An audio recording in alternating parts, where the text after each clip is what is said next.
D'aller cette fois visiter le showroom d'un ébéniste, une ébénisterie d'art, c'est Moissonnier.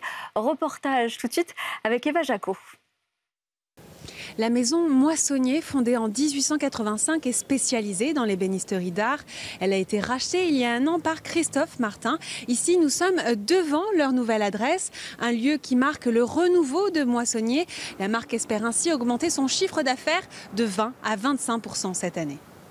Pierre Gonalon, bonjour. Vous avez rejoint la maison Moissonnier il y a quelques mois en tant que directeur artistique. Comment parvient-on à insuffler un nouveau souffle dans une maison vieille de 138 ans ?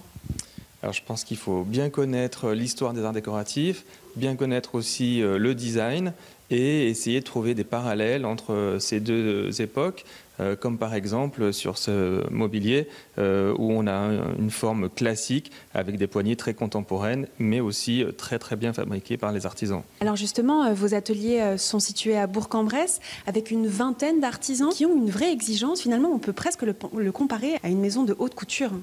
Ah oui, absolument. Quand j'ai visité les ateliers, c'était frappant de voir à quel point l'exigence, la qualité et même le vocabulaire pouvaient être comparés à une maison de mode. La couleur, les dimensions, la personnalisation. La maison dont la particularité se trouve dans la finition et cet aspect, cette patine donnée aux meubles comme s'ils avaient traversé des siècles et des siècles, c'est réinventé tout en conservant son savoir-faire. J'ai souhaité revisiter le grand classique Moissonnier qui est la commode Louis XV de style rocaille avec ce dégradé de couleurs qui évoque également le vieillissement d'un meuble par le fait que la couleur se serait évanouie avec le temps et ces poignées bijoux qui sont des cailloux moulés en bronze et qui sont le clin d'œil au style rocaille puisque le nom rocaille vient des cailloux et des grottes de l'époque au XVIIIe siècle. La collection contient plus de 250 références avec la possibilité de créer du sur-mesure.